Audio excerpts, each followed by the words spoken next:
Welcome friends, स्वागत है आपका स्कैन इंस्टीट्यूट के इस यूट्यूब चैनल पे। आज जो हम पढ़ने वाले हैं वो हम देखेंगे प्रीवियस ईयर क्वेश्चंस जो कि आपके सीएचएसएल में पूछे जा चुके हैं। प्रीवियस ईयर क्वेश्चन जो कि सीएचएसएल में पूछे जा चुके हैं, उनको सीरीज हम शुरू करने वाले हैं और 2020 से शुरू करेंगे और बैकवर्ड्स डायरेक्शन में हम लोग देखेंगे कि रीजनिंग में जो आपसे क्वेश्चंस पूछे गए हैं प्रीवियस ईयर में, उनको हम कैसे शॉर्ट ट्रिक और बेसिक मेथड से सॉल्व करते हैं। तो चलिए स्टार्ट करते हैं प्रीवियस ईयर क्वेश्चंस सीएचएसएल का सेक्शन में। ठीक है, तो पहला जो क्वेश्चन हम देखेंगे वो है find the number of triangles. तो ट्रायंगल्स का बेसिक हमने ऑलरेडी डिस्कस कर रखा है दोस्तों, और जो भी उसके जो वीडियोस हैं उसका लिंक आपको हमारे डिस्क्रिप्शन में मिल जाएगा। तो यहाँ पे डायरेक्ट हम लोग शॉर्ट ट्रिक अपनाते हैं और अपना आंसर लेके आते हैं। तो ट्रायंगल्स के केस में जब भी इस टाइप का फिगर दे रखा होता है तो हम क्या करते हैं, एलिमेंट्स को तोड़ते हैं, इंडिविजुअली काउंट करते हैं और उसके बाद एलिमेंट्स को आपस में जोड़ के देखते हैं कि कुछ नया ट्रायंगल बन रहा है क्या। तो आइए उसी कंसेप्ट को यहाँ पे अप्लाई करते हैं और अपना आंसर लेके आते हैं। तो अगर हम इस एलिमेंट को बस देखें, इस एलिमेंट को अगर हम देखें बस, ठीक है, इसको हम उतार के यहां लिख लेते हैं, ये वाला जो एलिमेंट है। तो इसमें कितने ट्रायंगल्स होंगे? 1 2 3 4 हमने नंबरिंग कर ली और नंबर ऑफ ट्रायंगल्स कितने हो जाएंगे? 4 × 2 = 8। तो 8 इसके हो गए ट्रायंगल्स। उसी तरह ये वाला जो एलिमेंट होगा, ये जो दूसरा एलिमेंट यहां पे उतर के आएगा उसमें भी 8 हो जाएंगे, और ये जो तीसरा वाला एलिमेंट हो जाएगा उसमें भी 8 हो जाएंगे। तो टोटल अभी तक हमारे पास कितने हो गए? 8 × 3 = 24। अब हमें क्या करना है, एलिमेंट को हमने इंडिविजुअली तो एनालाइज कर लिया, अब देखना है कि इन दोनों को जोड़ के, इन एलिमेंट्स को जोड़ के आपस में कुछ नया ट्रायंगल बन रहा है क्या। तो चलिए उसको देखते हैं। तो पहला और दूसरा एलिमेंट को हम लोग कंबाइन करें, पहला और दूसरा एलिमेंट को कंबाइन करें तो हमें दिखता बन रहा है कि एक ट्रायंगल तो ये हो गया और एक ट्रायंगल ये हो गया, तो +2 और कर लेते हैं। ठीक है, दूसरे और तीसरे एलिमेंट को कंबाइन करते हैं, दूसरे और तीसरे एलिमेंट को कंबाइन करते हैं, मतलब इस एलिमेंट को और इस एलिमेंट को। तो देखते हैं कुछ नया ट्रायंगल बन रहा है क्या। तो एक ये ट्रायंगल बन रहा है और एक ये वाला ट्रायंगल बन रहा है, मतलब +2 और हो जाएगा दोस्तों। तो फाइनल आंसर हमारा क्या हो जाएगा? 24 + 2 26, 26 + 2 28। ठीक है, तो फाइनल आंसर हमारा क्या हो जाएगा? 28। तो नंबर ऑफ ट्रायंगल्स इस फिगर में कितने हो जाएंगे दोस्तों? 28 हो जाएंगे दोस्तों। ठीक है, इसका डिटेल मेथड तो हमने डिस्कस कर ही लिया है अपने थ्योरी के सेक्शन में। तो आपको और भी अगर उसके बारे में जानना है तो आप वो वीडियो को हमारा देख सकते हैं। ठीक है, अगला जो सवाल है सिलोजिज्म का सवाल है, इसका भी बेसिक हमने डिस्कस कर लिया है दोस्तों, उसका भी लिंक आपको हमारे डिस्क्रिप्शन में मिल जाएगा। यहां पे हम शॉर्ट ट्रिक लगाते हैं और अपना आंसर लेके आते हैं। ठीक है दोस्तों, तो सबसे पहले हमें करना क्या था, स्टेप 1 क्या था? पहले कंक्लूजन देखना है। कंक्लूजन में हमें क्या देखना होगा कि रिलेशनशिप किसके किसके बीच में दे रखी है। ठीक है, तो पहला कंक्लूजन क्या है? Root and fruits. स्टेप 1 क्या था? कंक्लूजन पढ़ना, रिलेशनशिप आइडेंटिफाई करना। तो हमने रिलेशनशिप आइडेंटिफाई कर लिया स्टेप 1 में। क्या किसके किसके बीच में रिलेशनशिप है? रूट्स एंड फ्रूट्स के बीच में रिलेशनशिप है, रूट्स एंड फ्रूट्स। अब हम स्टेटमेंट में जाएंगे और देखेंगे रूट और फ्रूट कहां लिख रखा है। तो रूट यहां पे है, फ्रूट यहां पे है, मतलब ये वाला स्टेटमेंट यूज होगा हमको इस कंक्लूजन को ड्रॉ करने में। तो देख लेते हैं ये स्टेटमेंट कैसा स्टेटमेंट है दोस्तों? पॉजिटिव स्टेटमेंट है। पॉजिटिव स्टेटमेंट है तो इसका मतलब क्या हो जाएगा? यहाँ पे हिडन वर्ड क्या आ जाएगा दोस्तों? सम आ जाएगा। यहाँ पे हिडन वर्ड क्या आ जाएगा? सम आ जाएगा।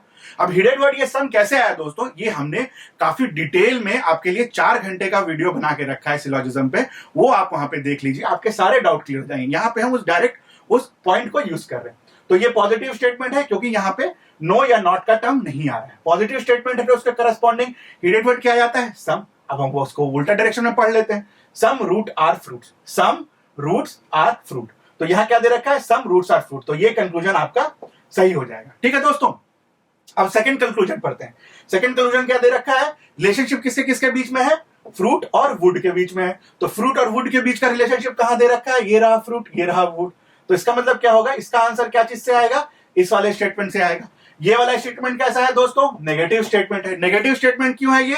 क्योंकि यहां नो का टर्म आ रहा है, और अगर नेगेटिव स्टेटमेंट आता है तो यहाँ पे हिडन वर्ड क्या आ जाता है दोस्तों? नो आ जाता है। और यहाँ पे अगर हिडन वर्ड अगर नो आ गया, यहाँ पे अगर हिडन वर्ड नो आ गया तो इस स्टेटमेंट को हम उल्टे डायरेक्शन में क्या पढ़ सकते हैं? No fruit are wood, no fruit are wood. तो यहाँ पे क्या दे रखा है आपको? No fruit are wood.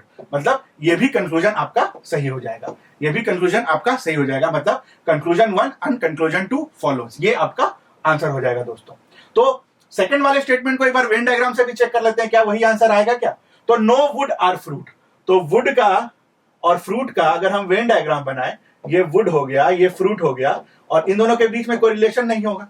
तो no wood are fruit no wood are fruit, तो उल्टा भी तो हम बोल सकते हैं no fruit are wood, no fruit are wood. इसका मतलब क्या हुआ, नो फ्रूट और वुड जो कंक्लूजन आपको दे रखा है वो सही है। ठीक है दोस्तों, अब चलते हैं अगले क्वेश्चन की ओर।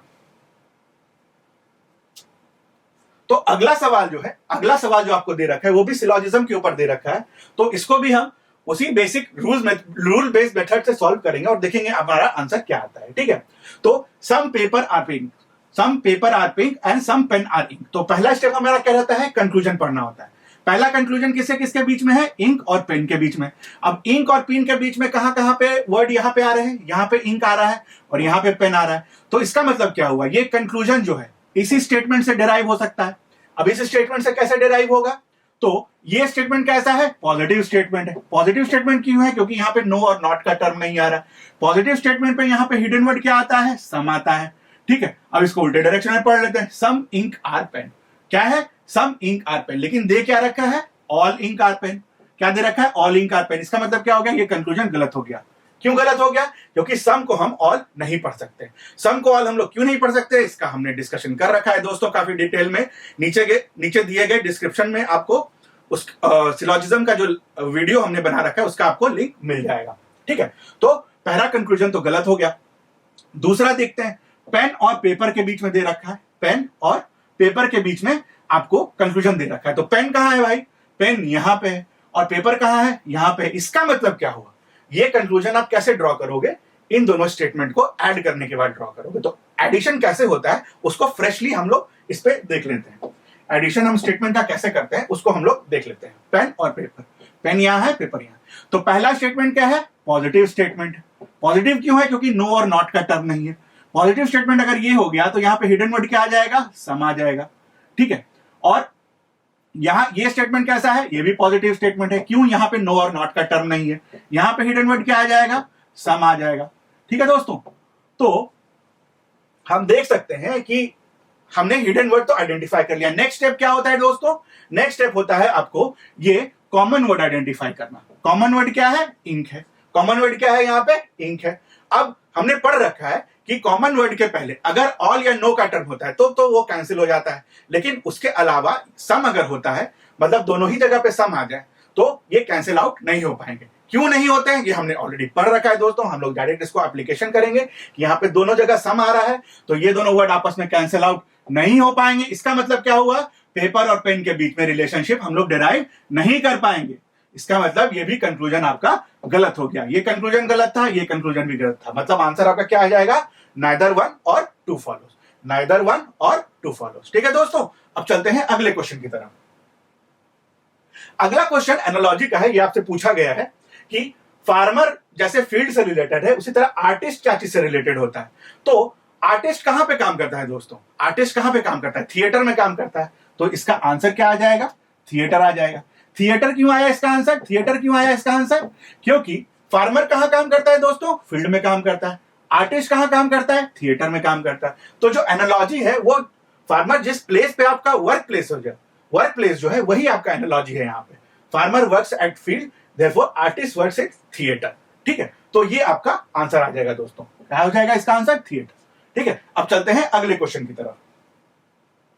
अगला जो सवाल है आपसे पूछ रखा है, find the missing number, find the missing number in the given series. तो सीरीज क्या है दोस्तों, 126, 217, 344। तो इस टाइप के क्वेश्चंस को हम लोग कैसे सॉल्व करते हैं। सबसे पहले इन टाइप के क्वेश्चंस पे हम देखते हैं कुछ एडिशन सब्ट्रैक्शन है या नहीं है। फिर क्या देखते हैं, क्यूब, स्क्वायर, ये सब टाइप्स के कुछ रिलेशनशिप बन रहा है, वो एग्जिस्ट करता है नहीं करता है, वो हम चेक करते हैं। ठीक है, उसके बाद भी अगर हमारा आंसर नहीं आता है तो फिर हम क्या करते हैं, इन दोनों का डिफरेंस और इन दोनों का डिफरेंस, उस तरह सीरीज के हर एक पॉइंट का डिफरेंस, हर एक नंबर का डिफरेंस यहाँ पे प्लॉट करते हैं और फिर देखते जाते हैं कि इनमें कुछ रिलेशन बन रहा है कि नहीं बन रहा है।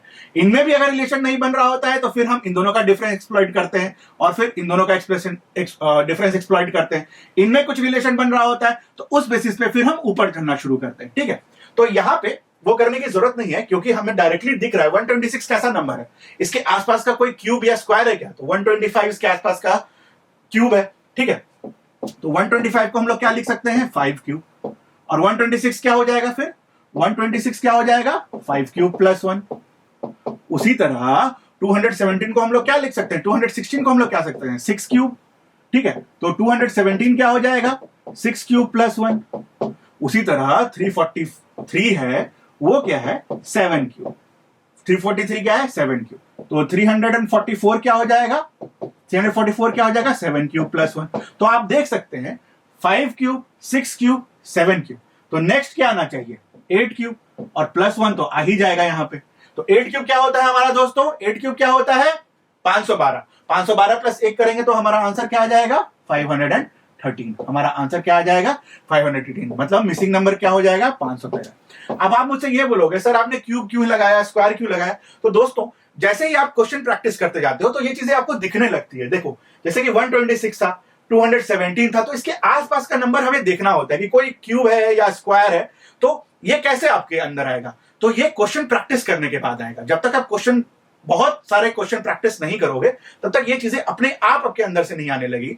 लेकिन जब आप क्वेश्चन प्रैक्टिस करना एक बार शुरू करोगे तो ये सब चीजें आपको दिखने लगेगी। आप ऑब्जर्व करके पहचान जाओगे अरे यार ये तो 8 क्यूब प्लस 1 ही है, तो आंसर आपका 513 आएगा। ठीक है दोस्तों, अब चलते हैं अगले क्वेश्चन की तरफ। अगला जो सवाल है इसमें पूछ रखा है कि यहां पे क्या आएगा 7:43, तो 8 क्या, तो 7 और 43 में कुछ रिलेशन हम लोग डिराइव कर लेते हैं। तो 43 को अगर 7 के टर्म्स में लिखना पड़े तो क्या लिख सकते हैं, इससे नियरेस्ट नंबर जो 7 से डिविजिबल है वो कौन सा है 42, तो इसको 42 प्लस 1 लिख सकते हैं। और फिर 42 को हम लोग क्या लिख सकते हैं 7 इंटू 6 प्लस 1, तो 7 यहां पे आ गया, उसका क्या किया हमने इंटू 6 प्लस 1 कर दिया। उसी तरह जो हमको यहाँ पे नंबर लाना है, यहाँ पे कौन सा नंबर आएगा वो नंबर हमें निकालना है कि कौन सा नंबर आएगा। तो 7 के जगह हम क्या कर देंगे 7 के जगह हम क्या कर देंगे 8 कर देंगे। 6 एज इट इज आ जाएगा क्योंकि एनालॉजी दे रखी है, प्लस 1 भी एज इट इज आएगा क्योंकि हमें एनालॉजी निकालना है। 6 यहां से उठ के यहां आ जाएगा। हमने चेंज क्या किया 8, क्योंकि ये नंबर यहाँ पे 8 चेंज हो रहा था। 7 is replaced by 8, but rest thing जो रिलेशनशिप होगी वो कांस्टेंट होगी। जैसे इंटू 6 प्लस 1 वो कांस्टेंट होगी। ठीक है दोस्तों, तो इसका अगर हम आंसर निकाले तो क्या हो जाएगा 8 6 48 प्लस 1, 8 6 48 प्लस 1, इसका आंसर क्या आ जाएगा 49। ठीक है दोस्तों, और भी एक चीज इंपॉर्टेंट है इस एनालॉजी के क्वेश्चन में, ऑप्शंस जो आपको दे रखे होते हैं उसके हिसाब से भी कभी कभी हमारा आंसर आता है। जो ऑप्शंस आपको दे रखे होते हैं, हो सके आपके ऑप्शन में 49 ना हो, तब आप क्या करते हैं तो ऑप्शन पढ़ के आप फिर निकालते हैं कि भाई रिलेशनशिप है क्या, मतलब कैसा रिलेशनशिप आना चाहिए। तो इन केसेस में, इन क्वेश्चंस में ऑप्शंस आपका बहुत इंपॉर्टेंट हो जाता है। ठीक है, उसके बेसिस पे आप फिर अपना आंसर निकालते हो दोस्तों। ठीक है दोस्तों, अब चलते हैं अगले क्वेश्चन की तरफ। अगला जो सवाल है उसमें आपको पूछ रखा है work is related two joule. ठीक है, वर्क और जूल में क्या चीज का रिलेशनशिप है, तो वर्क की यूनिट है जूल। ठीक है, वर्क की यूनिट है जूल, तो पावर इज रिलेटेड टू क्या हो जाएगा वर्क की यूनिट अगर जूल है तो पावर की यूनिट क्या होती है, पावर की यूनिट क्या होती है जूल पर सेकेंड, क्योंकि पावर होता है क्या है वर्क डन पर सेकेंड, तो जूल पर सेकेंड क्या आ जाएगा हमारा वॉट, तो हमारा आंसर क्या हो जाएगा वॉट, हमारा आंसर क्या आ जाएगा वॉट। ठीक है दोस्तों, अब चलते हैं अगले क्वेश्चन की तरफ। नेक्स्ट जो क्वेश्चन है आपसे पूछ रखा है फिर से मिसिंग नंबर क्या है, तो ठीक है पैटर्न ऑब्जर्व करते हैं। तो पहला पैटर्न है 5 21 8 18 18 11 15 ऐसा क्वेश्चन मार्क और 12 दे रखा है। तो ऐसा कुछ समझ में नहीं आ रहा है, पहले बढ़ रहा है फिर घट रहा है, फिर बढ़ रहा है फिर घट रहा है, फिर बढ़ रहा है फिर घट रहा है। ठीक है, तो ऐसे में हम लोग क्या देखते हैं अल्टरनेटली नंबर को फिर देखना शुरू करते हैं। अल्टरनेटली अगर हम नंबर को देखें तो फिर हमारा आंसर क्या आएगा। उसी तरह इन दोनों देखेंगे, इन दोनों को देखेंगे और इन दोनों को देखेंगे। तो नीचे वाले नंबर को देखें तो क्या हो रहा है -3, ये क्या हो रहा है -3, 18 - 3 15, 15 - 3 इज 12। ठीक है, 21 - 3 इज 18, 18 - 3 इज 15, 15 - 3 इज 12। ठीक है, ऊपर वाले नंबर में रिलेशनशिप एस्टैब्लिश करते हैं। 5 + 3 is equal to 8, 8 + 3 is equal to 11, 11 + 3 क्या हो जाएगा, अगर यहां पे +3 का रिलेशनशिप चल रहा है तो 11 + 3 क्या हो जाएगा 14, मतलब हमारा आंसर क्या आ जाएगा 14 आ जाएगा दोस्तों। ठीक है, तो मिसिंग नंबर के केस में या फिर सीरीज के केस में हम लोग बस ये ऑब्जर्व करते हैं, जैसा कि मैंने आपको पहले कहा, एडिशन, सब्सट्रैक्शन, कोई कांस्टेंट डिजिट का एडिशन या फिर कांस्टेंट डिजिट का सब्सट्रैक्शन, मल्टीप्लिकेशन, क्यूब, स्क्वायर्स। ठीक है, इसके बाद भी अगर आपका आंसर नहीं आता है तो आप डिफरेंस लेना शुरू कर देते हो। डिफरेंस किसका, पहला, दूसरा, दूसरा, तीसरा, इस टाइप से आप नीचे नीचे लेवल पे जाते हो और देखते हो कि कोई रिलेशनशिप स्टैब्लिश हो रही है कि नहीं हो रही। जिस भी लेवल पे रिलेशनशिप स्टैब्लिश हो जाती है फिर हम वो वापस आना शुरू करते हैं और फिर उस बेसिस पे हम फाइनल रिलेशनशिप यहां पे स्टैब्लिश करते हैं दोस्तों। ठीक है, अब चलते हैं अगले क्वेश्चन की तरफ। अगला जो क्वेश्चन है कि दे रखा है operation is written at NQDS ZUHPN। ठीक है, जो भी दे रखा वहां पे कि ऐसा ऑपरेशन को हमने ऐसा लिखा है, तो पूछ रखा है गारंटी को अगर कोड करें तो क्या आएगा। ठीक है, तो यहां पे ये लिख लेते हैं ऑपरेशन। अभी आपको चीजें दिखने लगेगी दोस्तों, अभी लग रहा होगा हैफाजार्ड वे में कि क्या लिख रखा है, क्या रिलेशनशिप है। यहां पे आप लिखिए N, यहां पे लिखिए Q, यहां पे लिखिए D, यहां पे लिखिए S, यहां पे लिखिए Z, और यहां पे लिखिए U। I के नीचे क्या आ जाएगा H, O के नीचे क्या आ जाएगा P, और N के नीचे क्या आ जाएगा M। ठीक है दोस्तों, तो इनिशियल फेज में आप जब भी क्वेश्चन प्रैक्टिस करते हो तो इस टाइप से प्रैक्टिस करना, ताकि एग्जाम्स में जब आप जाओ तो आपके दिमाग में ऑलरेडी हो कि ये पैटर्न हो सकता है। बात समझ रहे हो कि मतलब कि हमें +1 -1 क्या करना है, उस हिसाब से हम यहाँ पे अपना आंसर लेके आते हैं, देखते हैं। तो जब भी आप एग्जाम्स में हॉल में जाओगे, अगर आप काफी सारा क्वेश्चन इस टाइप का प्रैक्टिस करके जाते हो तो ये चीजें आपको आसान हो जाती है और आपको दिखने लगता है। जैसे यहाँ पे भी दिख रहा है, क्या है LMNO, N से ऊपर जाए तो O आता है, P के नीचे आए तो Q जाता है, D से ऊपर जाए तो E आता है। ठीक है, D से ऊपर जाए, R से नीचे आए तो S आता है, Z के बाद क्या आता है, Z के बाद क्या आता है, A आता है। उसी तरह T के बाद क्या आता है, U आता है। I के बाद क्या आता है, GH, H के बाद क्या आता है, H के बाद क्या आता है, I आता है, H के बाद I आता है। उसी तरह O के बाद क्या आता है, O के बाद क्या आता है, P आता है, और M के बाद क्या आता है, N आता है। ठीक है, तो आप रिलेशनशिप देख रहे हो कैसे है, एक अपवर्ड एरो, एक डाउनवर्ड एरो, फिर अपवर्ड एरो, फिर डाउनवर्ड एरो, फिर अपवर्ड एरो, फिर डाउनवर्ड एरो। तो इस टाइप की रिलेशनशिप है। ठीक है, अब गारंटी को लिख लेते हैं, GUARANTEE।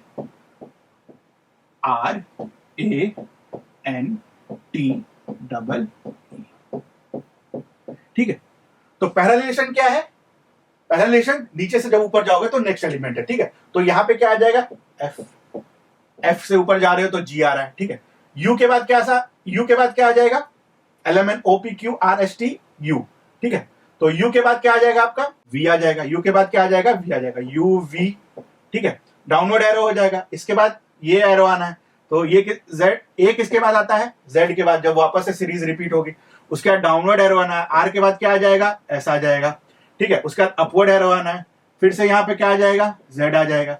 उसके बाद क्या आना है, डाउनवर्ड एरो आना है, डाउनवर्ड एरो आना है तो मतलब N के बाद क्या आएगा, N के बाद क्या आ जाएगा, O आ जाएगा।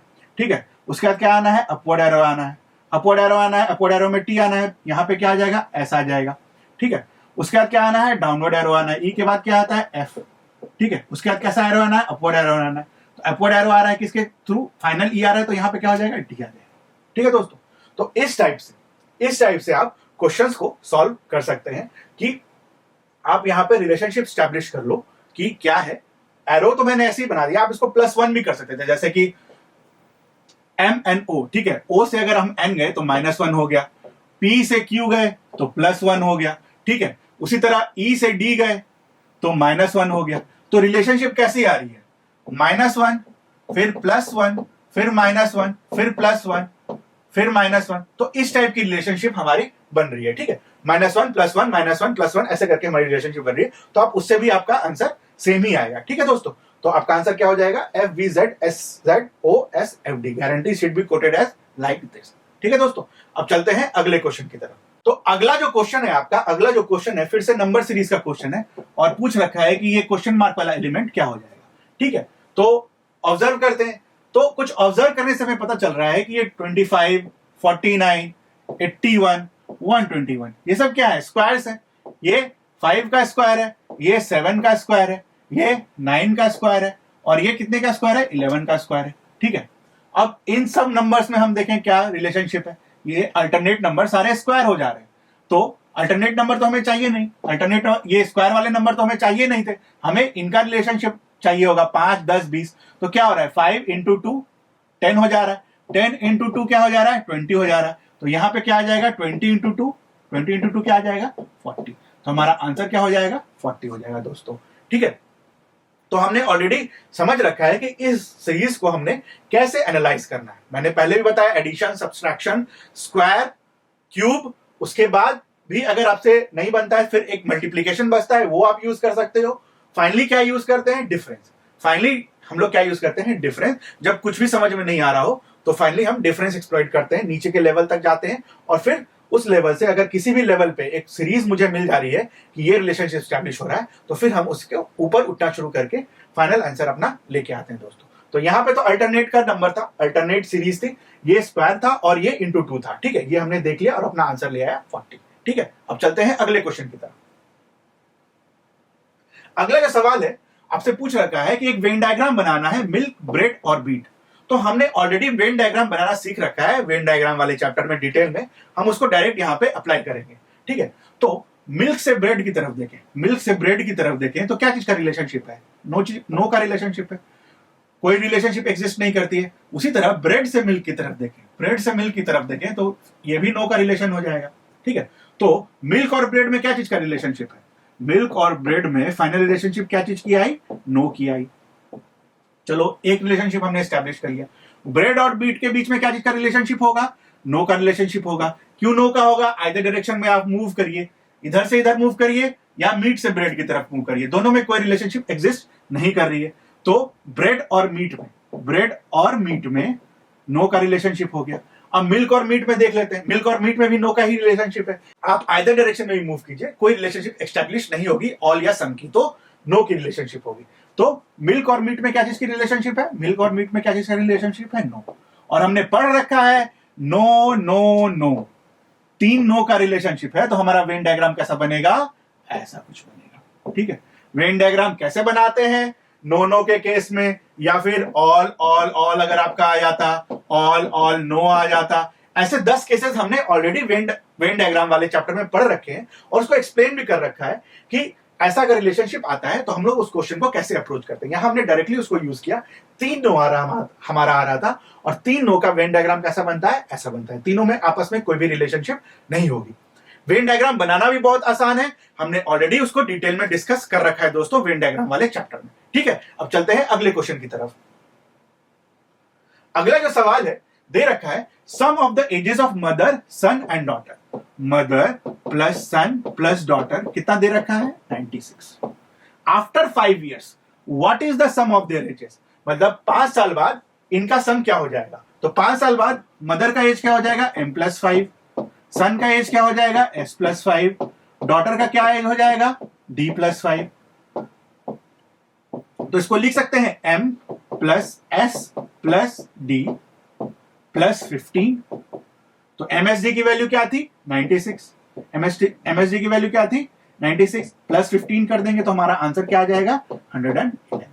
ठीक है दोस्तों, तो इसका आंसर क्या हो जाएगा, 111। अगला जो सवाल है इसमें पूछ रखा है find the odd one out. तो ऑड वन आउट के लिए हमें यह देखना होता है कि कौन सा ऐसा एलिमेंट है जो बाकी तीनों से मैच नहीं कर रहा है। तो ग्राउल का क्या मतलब होता है, ग्राउल, यल और स्क्रीच तीनों स्पीच से रिलेटेड है, मतलब बोलचाल की भाषा से रिलेटेड है। तो ये फोल क्या है, फोल जो होता है ना वो यंग हॉर्स को हम लोग बोलते हैं, यंग हॉर्स या फिर बेबी हॉर्स को हम लोग फोल बोलते हैं। तो जो ऑड वन होगा वो कौन सा हो जाएगा, ये फोल हो जाएगा। ऑड वन आउट क्या हो जाएगा हमारा, फोल हो जाएगा। ठीक है दोस्तों, अब चलते हैं अगले क्वेश्चन की तरफ। अगला जो सवाल है इसमें पूछ रखा है find the letter which is opposite to 5। मतलब ये 5 है, ये 1 दे रखा है, ये 3 दे रखा है, ये 4 है, ये 3 है और ये 2 है। ठीक है दोस्तों, आपको ये बताना है कि 5 के अपोजिट में कौन सा लेटर आएगा, कौन सा लेटर या फिर कौन सा डिजिट आएगा 5 के अपोजिट में, ये आपको बताना है और इसका आंसर आपको हमारे कमेंट सेक्शन में लिखना है दोस्तों। ठीक है, तो अभी हमने 14-15 क्वेश्चन की मदद से ये देख लिया कि जो क्वेश्चंस आपसे CHSL में पूछे जा चुके हैं, इसी बार के CHSL एग्जाम में जो पूछे जा चुके हैं, उनको हम कैसे अप्रोच कर सकते हैं। ठीक है दोस्तों, अगर ये लेक्चर आपको पसंद आया हो तो हमें लाइक, शेयर और सब्सक्राइब करें और हमारे YouTube चैनल स्कैन इंस्टीट्यूट के साथ जुड़े रहें। Thank you.